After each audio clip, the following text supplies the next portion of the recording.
It's time for the Hard Truth Indiana Basketball Postgame Show with former Hoosier Todd Leary.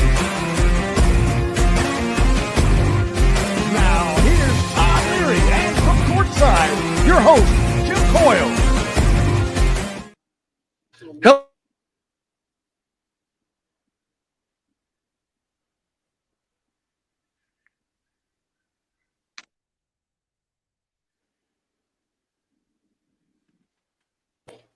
Welcome, everybody, to the Hard Truth Distilling Company Indiana Basketball Postgame Show with Todd Leary. Of course, I'm Jim Coyle, your host, and glad to have you guys along here on this Monday evening. That's a little different, Todd. Yeah, no doubt. Like playing on a Monday, they've had a weird schedule. Playing on the Friday and then the Monday, a little hard to get used to. But I hope that they don't make a habit out of that because I don't love those game days. No, not fun. And the crowd the crowd was okay. Yeah, Monday wasn't a lot of energy. Monday yes. And an early start. Like that's a recipe for, even though it was the first Big Ten game, should have been, on paper, looks like it should be hyped up. But a Monday game that starts early is almost always that way. Barring maybe playing, like a Kansas or Duke or somebody, that it's always going to be like that. I was going to say, if this if this was Purdue or Oregon or someone like that, it probably would have been different. But you could tell by the energy level was really low in here as well until sometime in the second half. But that was the game was a little. I don't want to call it. I hate to call it boring, but it was a little slow paced. It seemed it was really a 2-point game, and by that I don't mean difference. I mean, everybody was just scoring 2 points at a time. Right. For the longest time, that game was being played from 8 feet and in, no long distance shots, and then a couple, but it was working. So I guess when you dance with who brought you, but 5 players in double figures tonight for Indiana, a very balanced scoring attack. All these guys were within a few points of each other.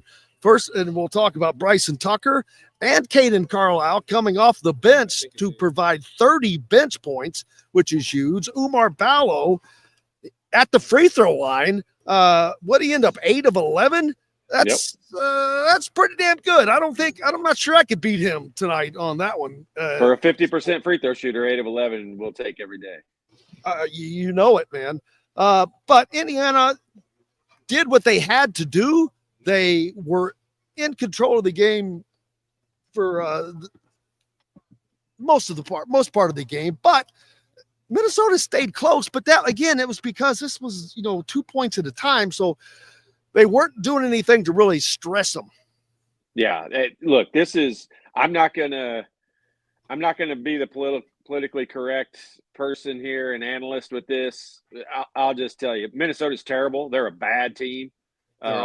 Yeah, they're awful. If it weren't for that run in the first half where both teams were scoring, going back and forth, which was kind of fun because both teams were making some good shots and tough shots. It wasn't all bad defense. Some of it was bad defense.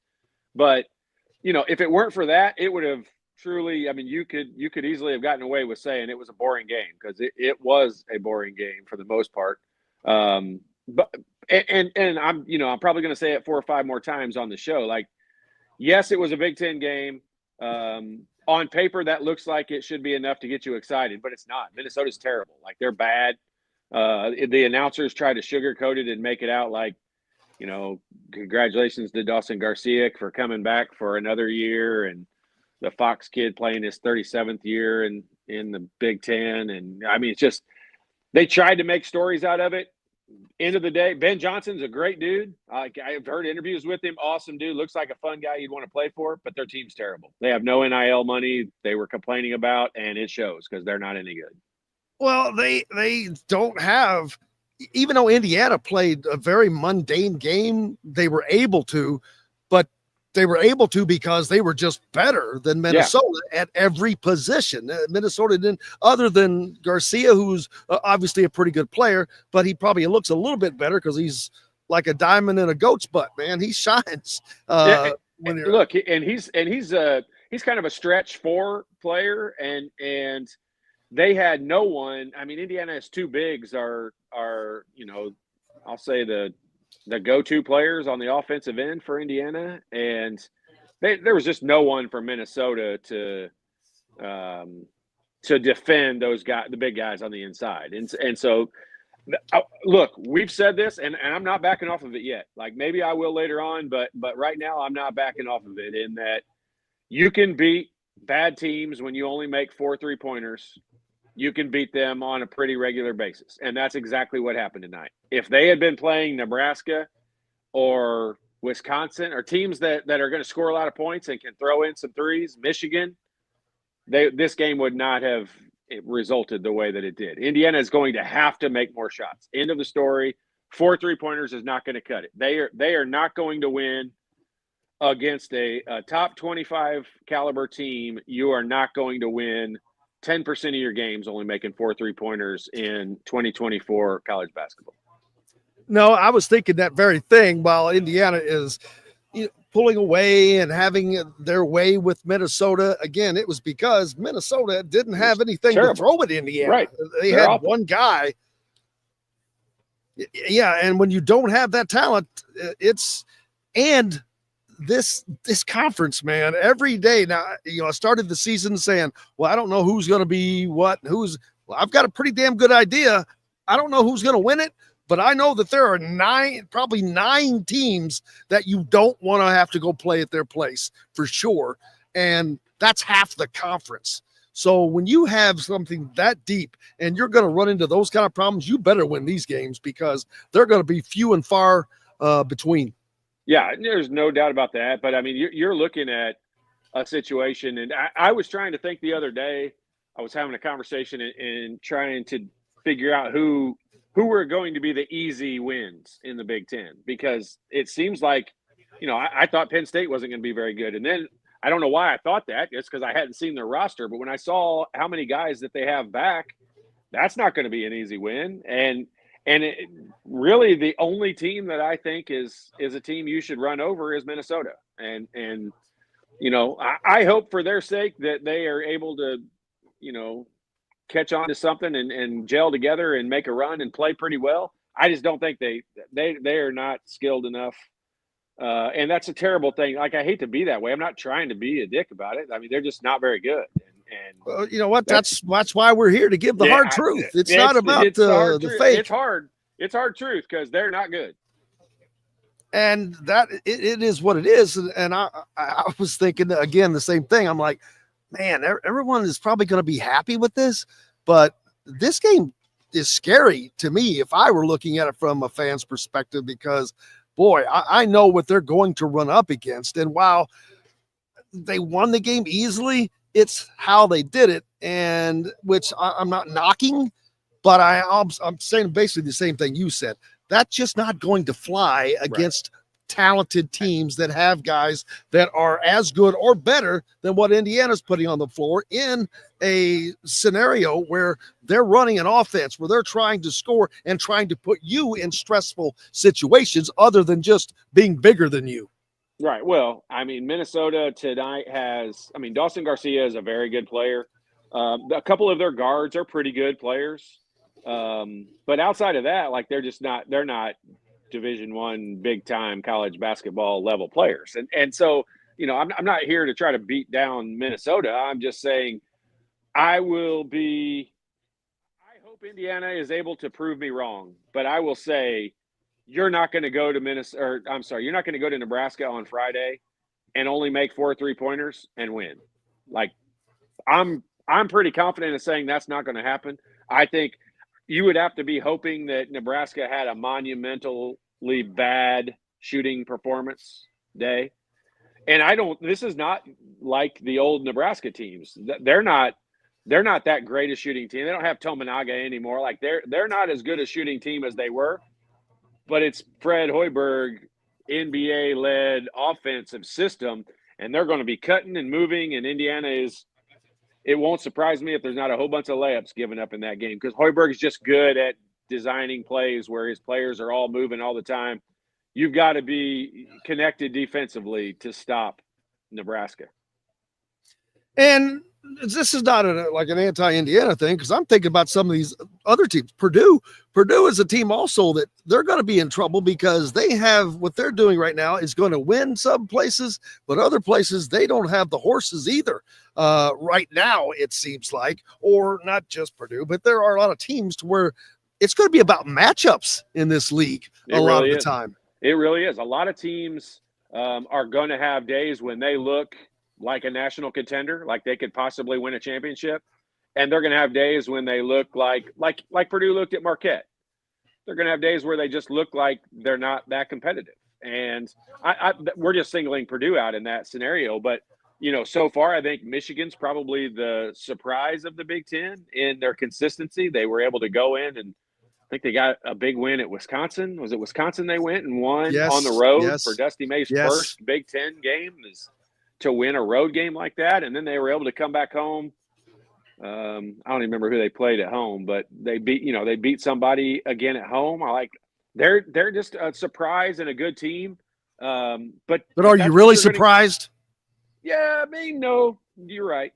Not. I think I am a little bit. I'm surprised that they have gelled as early as they have, because I'll say that their roster is, mostly new players, a lot like Indiana's is. Indiana actually even has more returning players than Michigan, but Indiana, and I firmly believe this. Indiana's going to be pretty good. Like I'm kind of negative on them right now because they haven't played that well. But it's December 9th or 10th or whatever it is. Like, we don't need them to peak right now. Like, I need them to consistently get better. I thought they did get better tonight. I thought they were better tonight than they were last week and against Miami. And I think that they are getting better. I think there's some improvement. I don't think that they're playing that well together. I think the two big guys, every single game, we're seeing them get a little more comfortable with each other, being on the floor at the same time. I thought they fed off of each other really well tonight. But again, I'm going to go back negative here again for a second. I'm just going to say a lot of those post feeds that we were able to make tonight, when you just lob that ball up over the top and have our guy be able to get it, you're not going to get that against teams that have a 7-foot guy in there. I mean, we're doing that against a 6'10" guy that is not athletic at all. And I don't mean Garcia. I mean the other guy that was in there. And you're just not going to be able to get away with that against most teams. So it's just some of the things that they were doing in this game, I wasn't all that thrilled about on some of the post feeds, because you're not going to get away with that. Derek Queen's a great example. That's a good comment. Derek Queen, you're not going to get away with that with Derek Queen. I mean, you watched him go up against Purdue the other day, and I mean, that's amazing. And what do you think he's going to play like when he plays against Indiana? Yeah, but you know what? It's going to be tough. Going up against the body the size of Ballo or Renew, it's going to be tough. And it's like you said, what you said a second ago, Jim, is exactly right. The matchups are going to kind of dictate maybe not just who is important in the game or who has big games, but defensively what you can take away from those other teams. And Indiana is a tough matchup because of the two big guys. But on the flip side of it, becomes kind of difficult to defend people. And if Derek Queen's able to step out and make 2 3-pointers like he did at Purdue the other day, that's a tough guard for Indiana. And so, it'll be interesting. I'm just singling Derek Queen out now, but you can go down the list. Like, there's a lot of good players on good teams that you're not going to be able to just lob the ball up over the top of like they did tonight. Absolutely.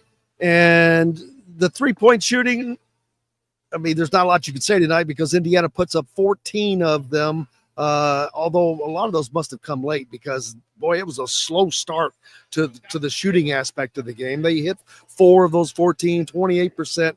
Obviously, it's not a big part of their game, and it's not a successful part of their game for most of the time, which is going to come back to haunt them, I think, especially in these bigger games where they're going to need something more than Ballo or Renew or whomever getting loose in the post.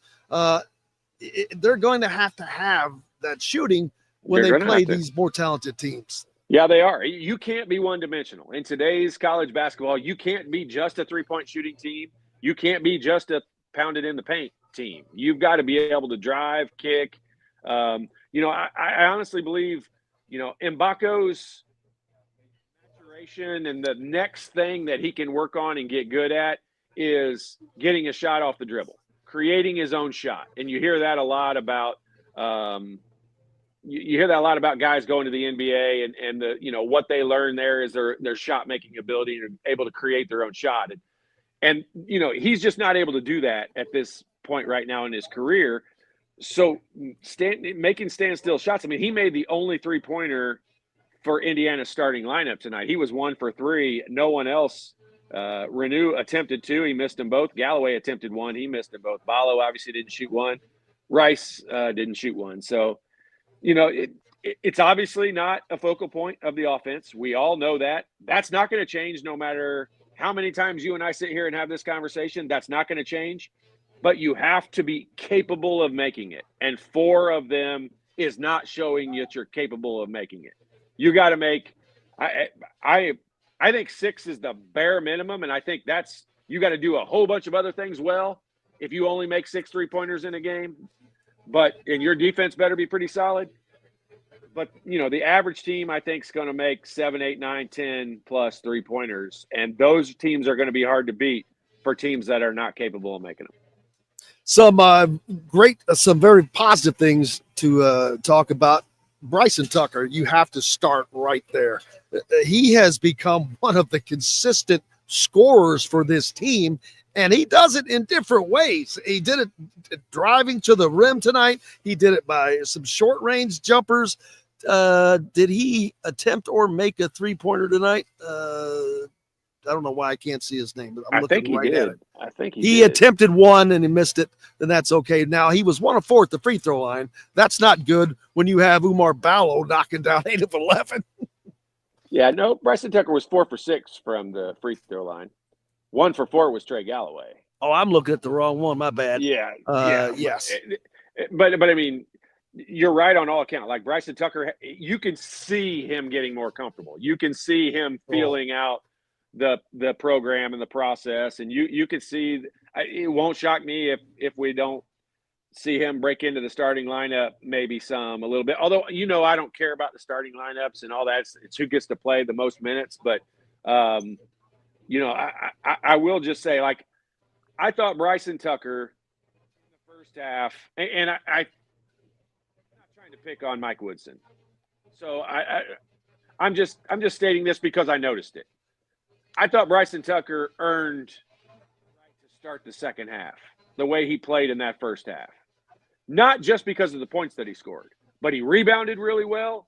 He hustled on defense. He dove on the floor.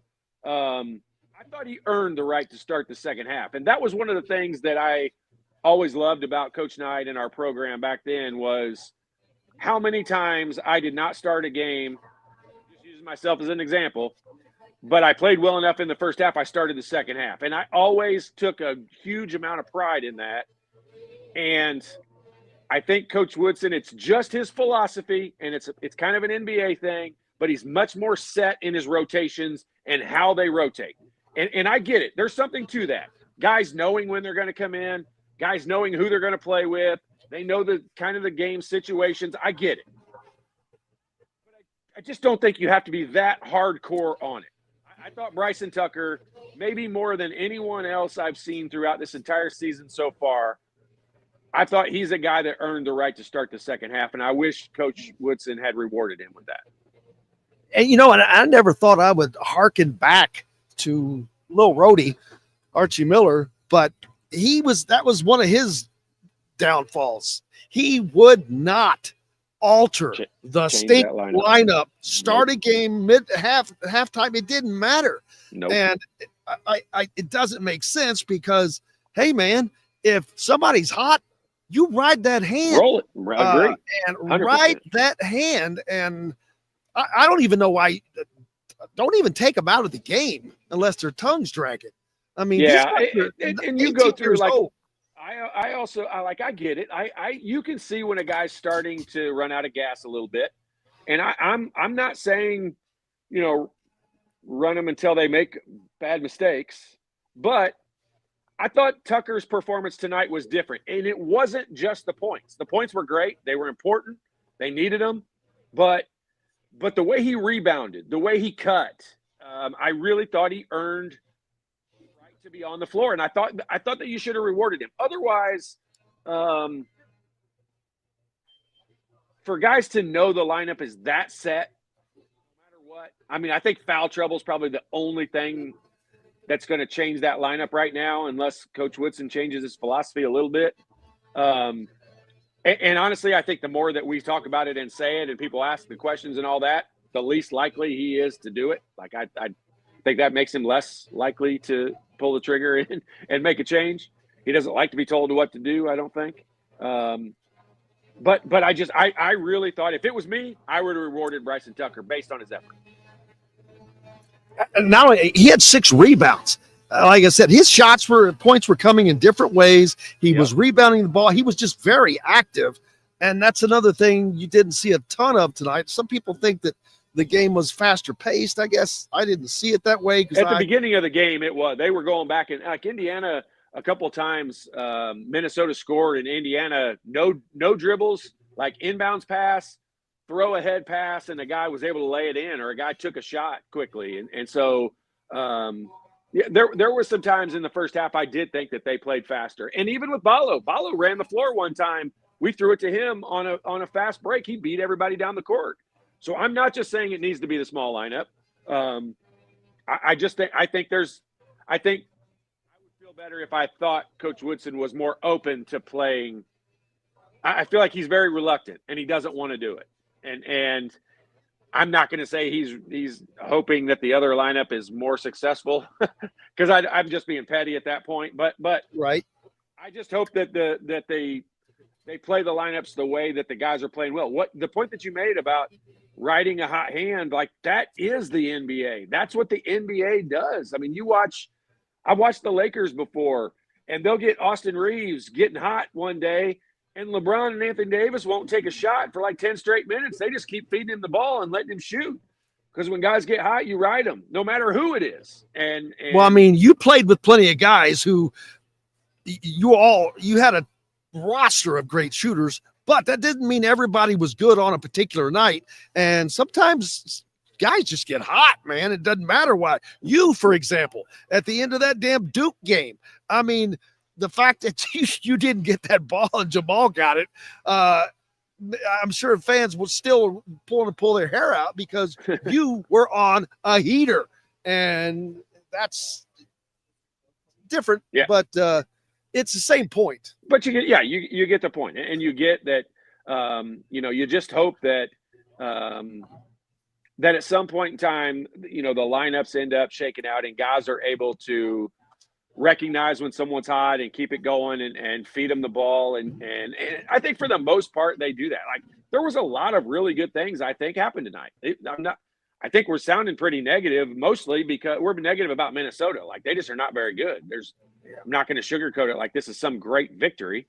It's a victory you have to win. You have to win this home game. End of story. And they did. So they won it pretty convincingly. So you feel good about that.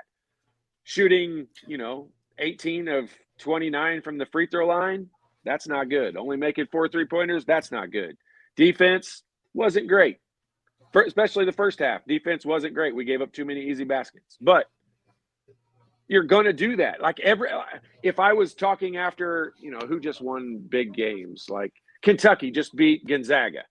I'm sure I could say some negative things about Kentucky in that game. Like they did some things that weren't great, especially heck, they were down 16 in the first half and came back and won. These guys are not going to go out there and play flawless games. I understand that. But we're talking about them building and getting better and improving game by game. And these are some of the things I think they need to do.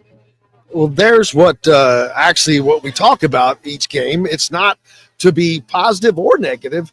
It is to be analytical, and Todd is the analyst, and that's what we do. We break down and talk about what happened. It's not about being rah-rah and being cheerleaders. That's for you guys to do.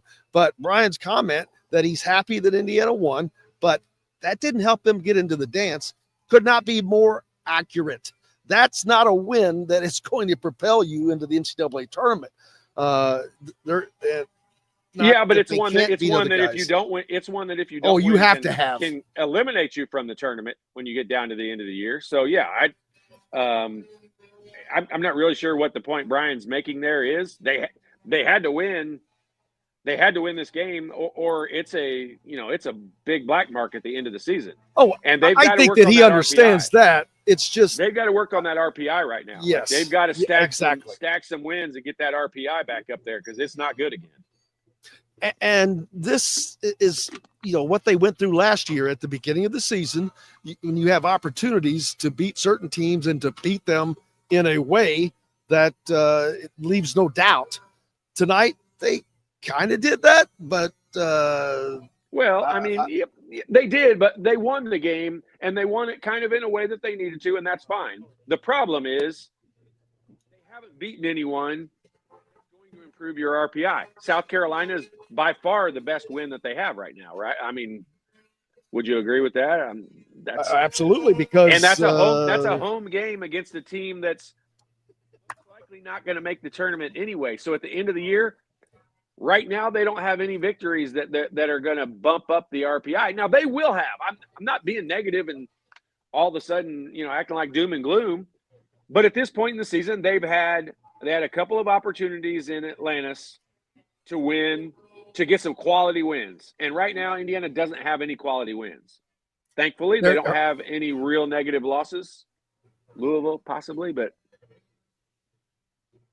yeah, that's that. Louisville may end up being a tournament team. We'll have to. No, I don't think so. I mean, maybe you're right. They might be. They've played some good halves against other teams. The other teams end up winning. I mean, they had Duke on the ropes yesterday, and Duke ends up winning by 10 or whatever it was. Like, that's what should have happened in that game. They should have got on a run against Indiana and had a chance, and then Indiana pulled away and won. That's what good teams do. Herbal says it's a win. It is a win, and they'll have to string together a lot more of them to get where they want to be come March. That is exactly right. You can take the positivity out of the win, out of Bryson Tucker's play, coming off the bench. I don't know how much longer you could keep him on the bench, but you have to have someone coming off the bench that's going to provide that spark, that play. He brought the spark tonight. There wasn't a lot of energy, like I said earlier. When he came in, it didn't take long. He got to work. I mean, like that. He was 4 or 5 and had 8 points just that quick. And he brought the energy with him. It was a noticeable difference. But you need to have more than one guy that does that, and you need to have somebody that does that from the start, or multiple guys. And I'm not saying that they're not playing hard, but it's not playing hard. It's just there's a difference between playing hard and playing with energy, and with purpose and all of that. But, man, he is really, really going to be a good player for Indiana, a good player, period. He's young. He's a freshman, and he is really just coming into his own, kind of on his own, it seems. Well, the one thing about it, and you and I have gone back and forth about this for years, but I do not care about the starting lineup. I don't care if they move him into the starting lineup. Do I wish that I love the fact that we can say we had these bench points and all that stuff. What I do think that should happen, I think he should have started the second half. The starting the game doesn't matter. But don't care. There's a difference between starting the game and starting the second half, because but everyone seems to fall into that same. I shouldn't say everyone. A lot of Indiana fans and a lot of basketball fans in general, when the guys start stacking together good games, immediately jump to, why is he not in the starting lineup? And maybe there are guys, and I'm not saying Bryson Tucker's this way. I'm stating this is a fact. And I think people who played this game for a long time understand there are guys who play better coming off the bench. There are guys who don't play near as well off the bench. And it kind of gets into your head at some point, but I do not read anything into the whole who starts the game, any of that. I read much more into who starts the second half, because I think that first 5 minutes of the second half is probably the most important 5 minutes of the game. And I think Coach Knight used to always say the first 5 minutes of the game and the first 5 minutes of the second half. And I think because he always wanted us to get off to a good start. But I would say, in my opinion, the most important 5 minutes is that first 5 minutes of the second half. And you either have played a good first half and you come out and put your dominance out there again and show it's not going to be any easier in the second half, or you get a chance to turn things around and you haven't played that well in the first half and you have a chance to get it going and use that energy you're talking about and get going in the second half. And that first 5 minutes is what's really important to me. And that's why I would have rather seen the hot hand on the floor. I mean, Trey Galloway did not play very well at all in this game. He had some terrible turnovers. He didn't do a whole lot right. Miles Rice didn't. I mean, this is a couple games. He played pretty well in the Miami game, but he's just not been the Miles Rice that I think we're expecting in the last few games. I wouldn't have cared if either one of those guys didn't start the second half. That doesn't mean you have to do that the next game. That doesn't mean they have to start the next game. It just means I would have rewarded the guys who played better in the first half. I would have ridden my horses a little bit more than what I think Coach Woodson did. Yeah, I'm looking at the end of the first half with 9 minutes or less to go. And it looked like Minnesota had just a little bit of a bulge in points. 1, 2, 3, 5, 6, 8. And they so getting off to a great start in that second half after they had pretty much started to control the game there. That's exactly what you're talking about. And man, Tucker was the guy who was really he didn't need anything else. He was creating his own shot. Everybody always talks about Mbako. Well, they need to run sets for him and do this for him. And I'm sure that there's some truth to that, but there is. Talking to you long enough, shooters will find a way to get open and shooters will shoot. Bryson Tucker is finding his opportunities to get the ball into the basket. I'm going to say this about Bryson Tucker, and I'm going to compare him to Greg Graham back from my era, because I think I don't think anyone would have classified Greg Graham as a shooter. I think they would have classified him as a scorer. Yes. And he was much more of a mid-range guy. Could he make three-pointers? Yes. Can Bryson Tucker make them? Yes. Is it his strong suit? No. Wasn't Greg Graham's strong suit, but he was capable. But he was a scorer, and he was a slasher, and he could score from that mid-range. And, Ricky Callaway was another guy that was kind of in that mid-range game guy. And I think that's where I put Bryson Tucker. He's much more comfortable and a better scorer in that mid-range, and he made a great move on an inbounds play today when he caught it and improvised and came down the lane and got an easy bat. It wasn't that easy, but he made a nice shot in the lane. There's some things that Bryson Tucker can do that are kind of ahead of his years and ahead of his time, and that's his strong suit. He is much better. I know why he scored a lot of points in high school, because he could overpower a lot of people at that size and that age, getting in there. He didn't have to shoot the ball that well. He could score in a bunch of different ways. And that I think he's better at that than Mbako is.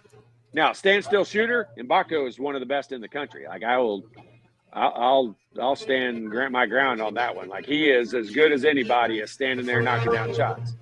But from, creating your own space and scoring and getting the ball on the move and scoring in the mid-range, I think Bryson Tucker is better than he is at this point. Yeah, and again, I want to rehash that. It's this, not trying to be negative, just trying to talk about the various things about this game, because we look at the future. We look at this game and then know that, hey, there's something else coming here. So what's it going to be like from this game to the next game? Because this game's over. Yeah. And I don't know if you can see it with your stats and stuff that you have there, but I mean, if I had to guess when Bryson Tucker came into the game in the second half, I bet it was after the 14-minute mark, maybe 13-minute mark. I mean, maybe somewhere there. I think he was in before the second TV timeout, but it wasn't right away. And I know he didn't score until there was 11:51 to go. I can tell you that.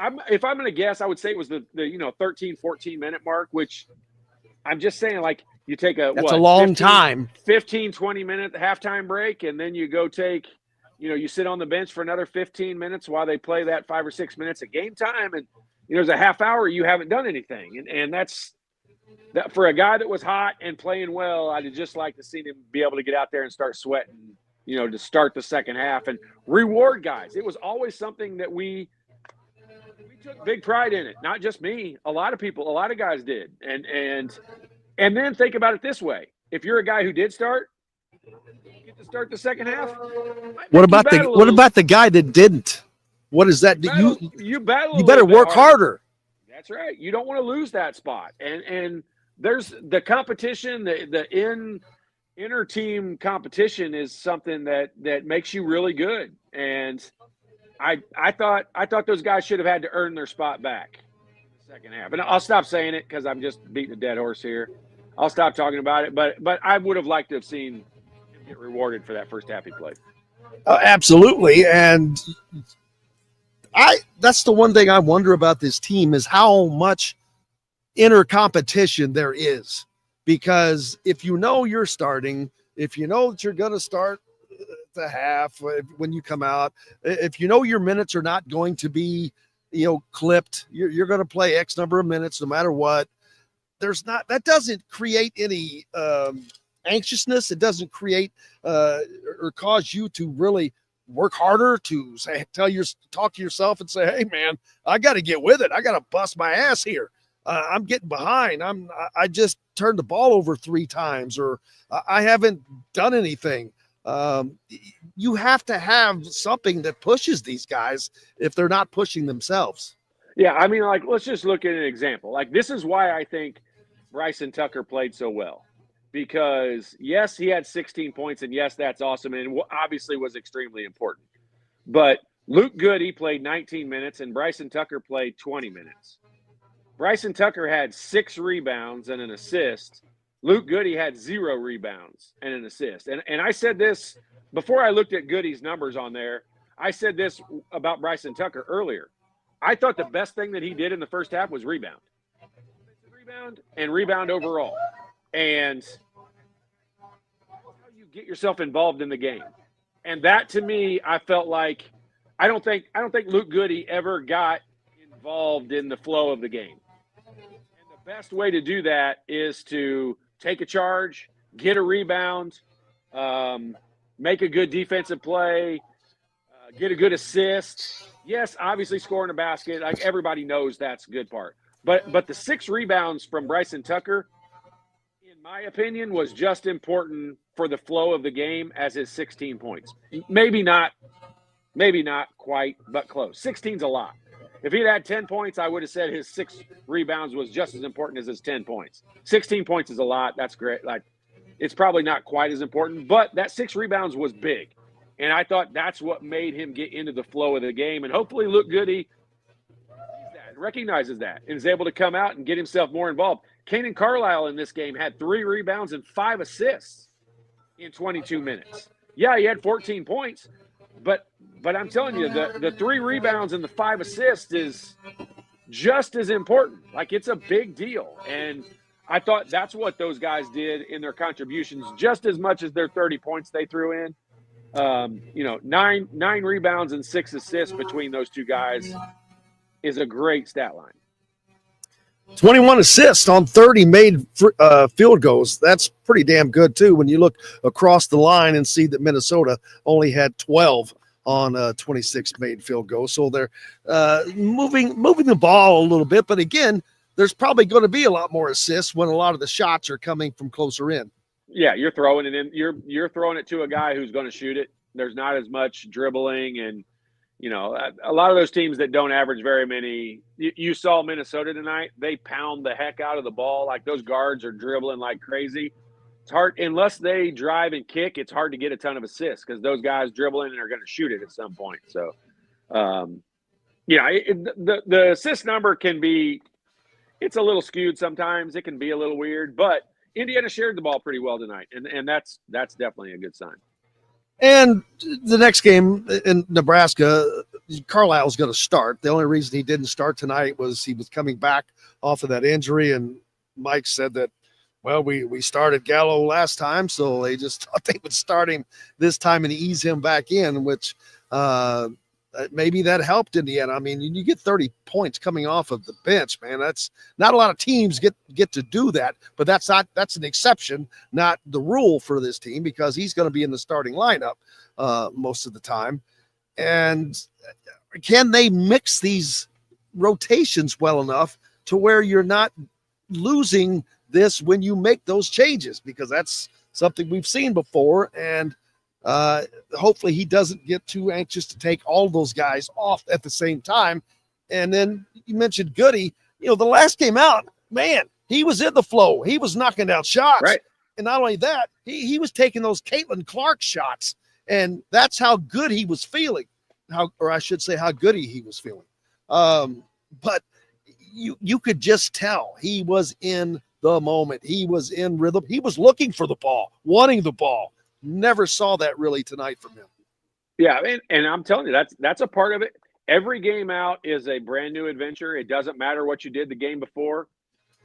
The second half doesn't matter what you did in the first half. You've got to get yourself going in that rhythm. And I'm telling you, I learned this. I learned this really early in my career, and I appreciated it. And I'm a guy. I'm a shooter. I'm known as a shooter. I'm a scorer. Like in high school, I played shooting guard. Like that was my job on the floor. But I learned pretty early on from somebody that to get yourself involved, go get a rebound. Get yourself involved in the rebounding. I don't know why. I don't know what it does. But for one thing, it puts the ball in your hands. It does, but it makes you feel like you're connected, like you're a big part of the game. Like rebounding Absolutely. Is one of the most impactful parts of a game.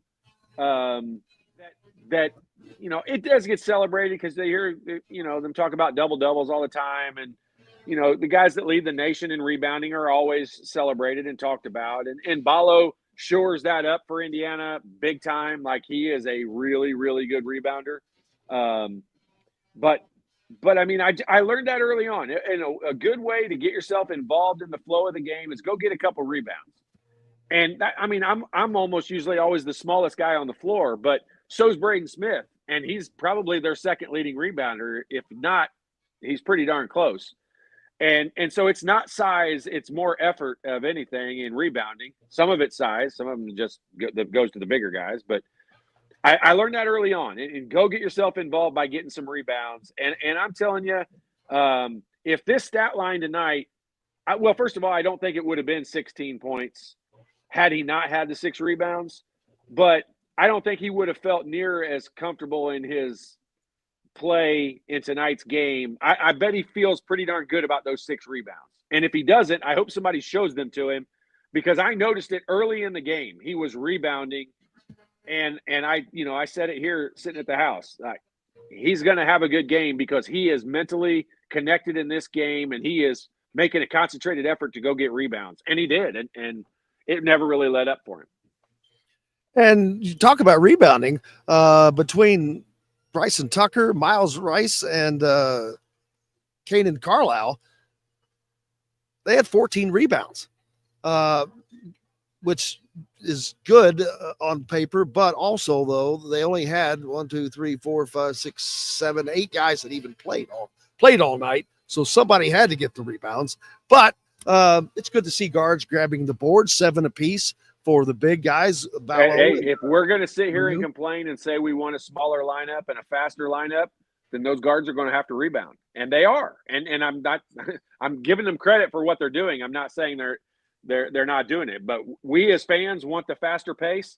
Well, then those guys are going to have to rebound, and they did it.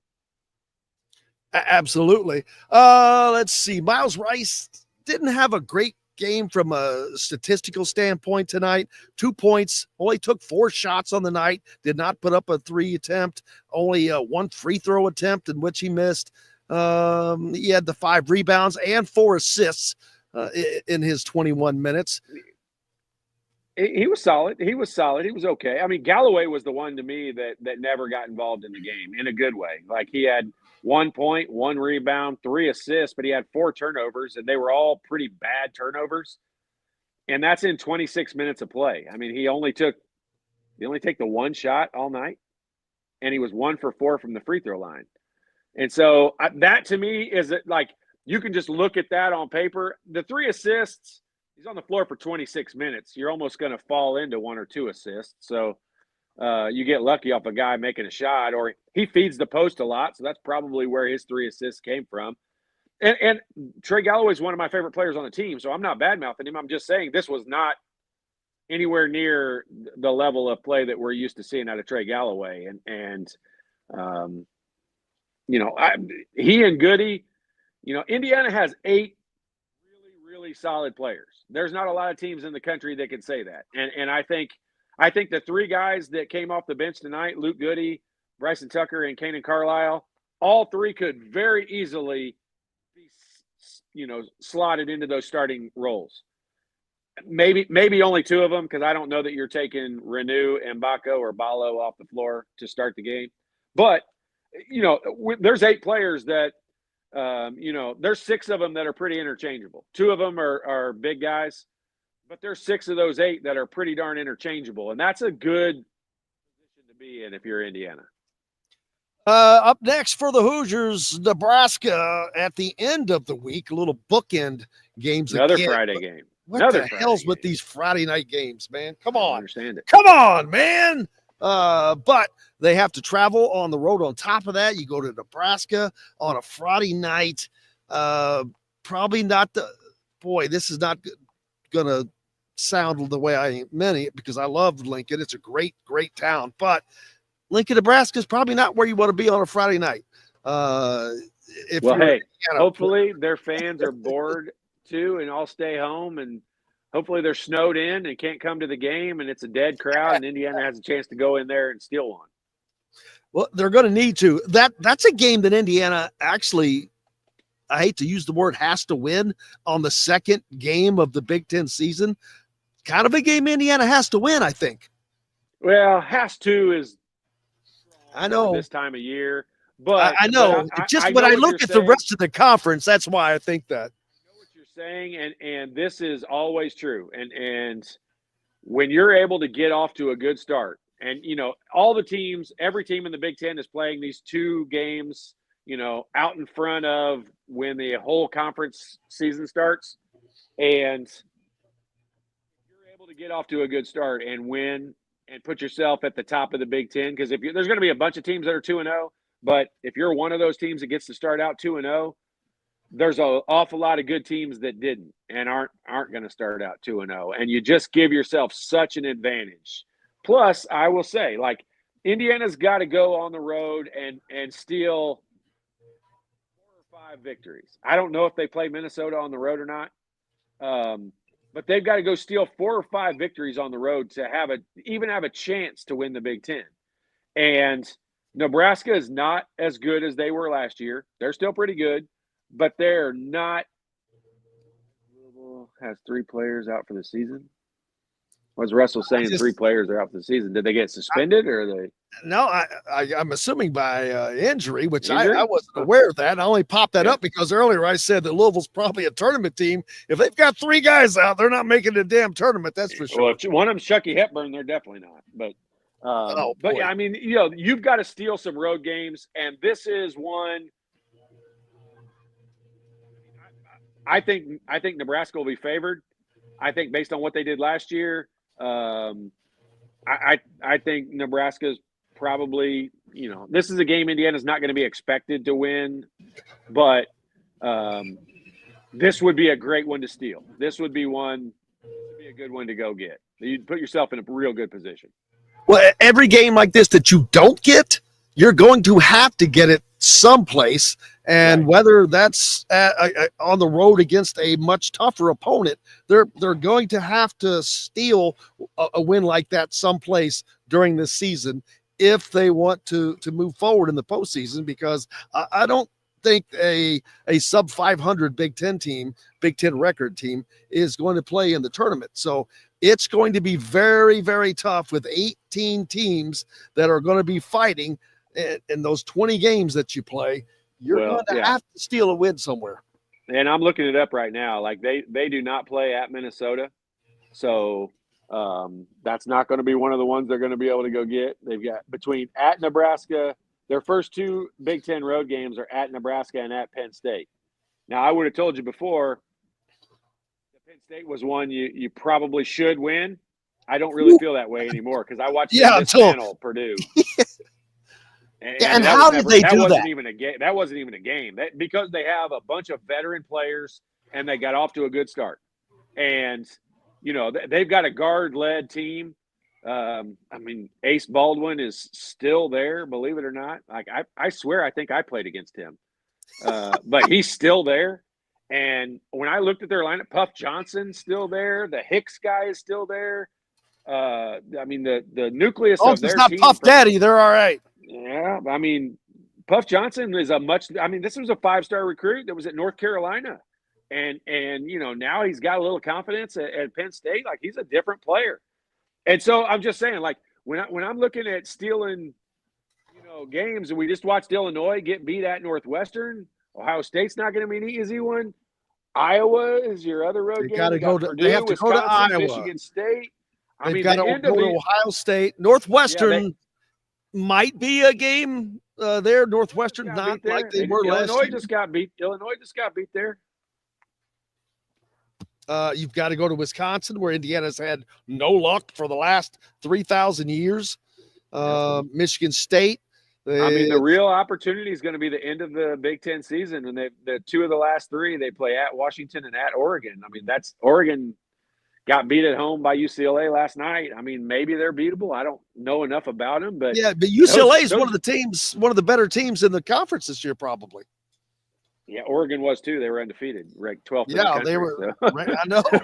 It's just, that's what I mean. Like every single game, every single road game is an opportunity to steal one and put yourself in a great position. Like, if you had to guess right now, like let's just throw it out there. I'll say the winner of the Big Ten might have 4, probably for sure, maybe 5 losses. Think about that. I may be nuts. I talked about it on the show today. I said, will the Big Ten winner have up to 7 losses, maybe? No way. No way. I only think that because I've never seen this many teams. Usually there are. I agree with you. 2, maybe 3 that are at the top that are like, oh, crap.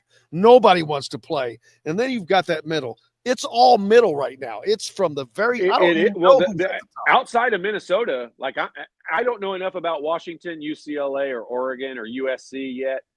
But I will say this: I don't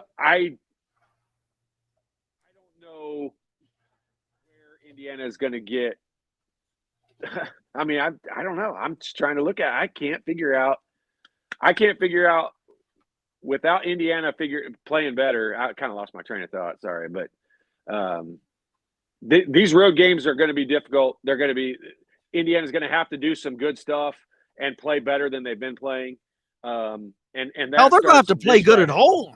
That starts for sure, no doubt about it. But that starts this Friday. Like, this Friday is your opportunity to throw everything that happened in Atlanta. Everyone will forget. I promise you.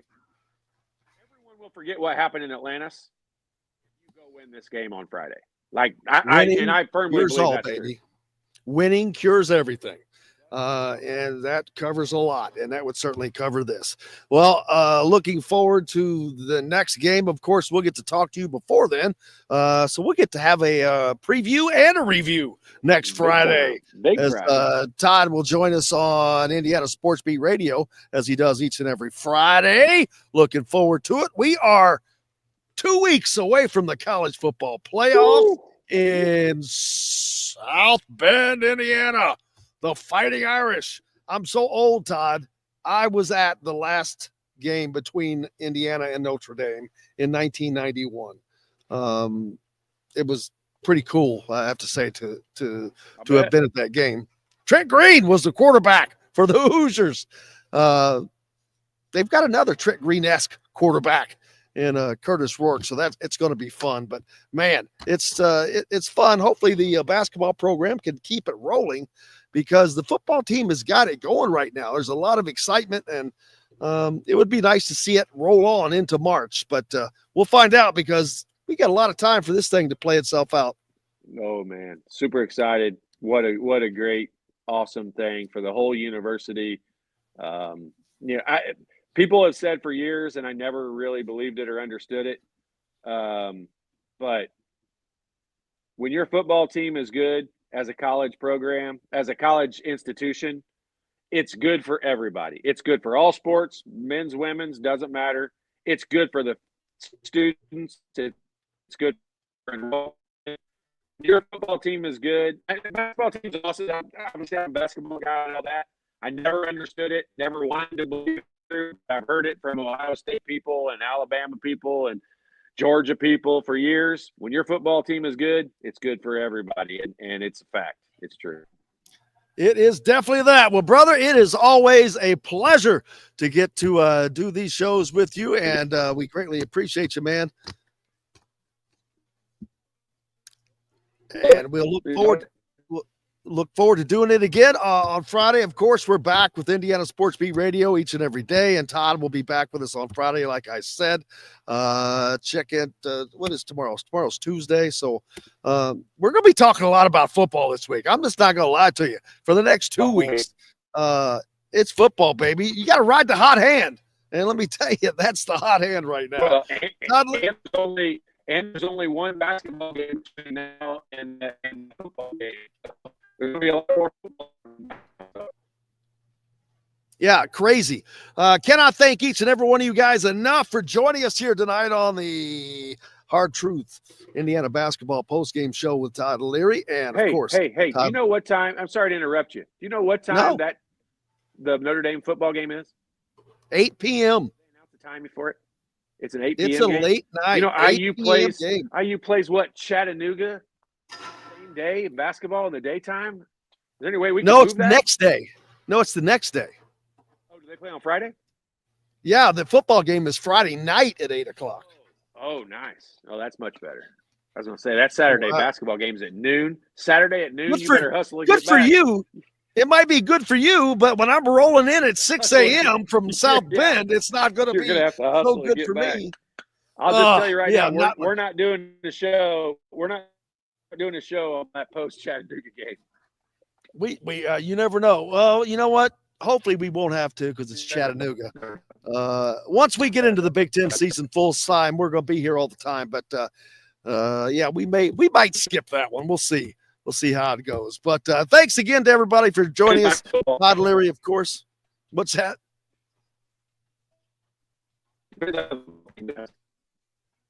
Absolutely. Todd Leary, the Shot Father. Make sure you go to myjumpshot.com, by the way. Don't forget about that for those of you that have kids or have friends or are someone that needs help with basketball skills, shooting skills, just basic fundamentals. This is the guy to do it, to get it from. Go to myjumpshot.com. And that's going to wrap it up for us tonight. Todd Leary, thank you, sir. Thanks to each and every one of you guys. We're back the next time. Until then, I am Jim Coyle. I will see you on the radio. Thanks for listening to Indiana Sports Beat Radio. Be sure to subscribe to our YouTube page for more clips and team coverage of Indiana basketball, football, and more. You can also find full episodes and tons of other content on thehoosier.com. We'll see you next time for another edition of Indiana Sports Beat Radio. Thanks for listening.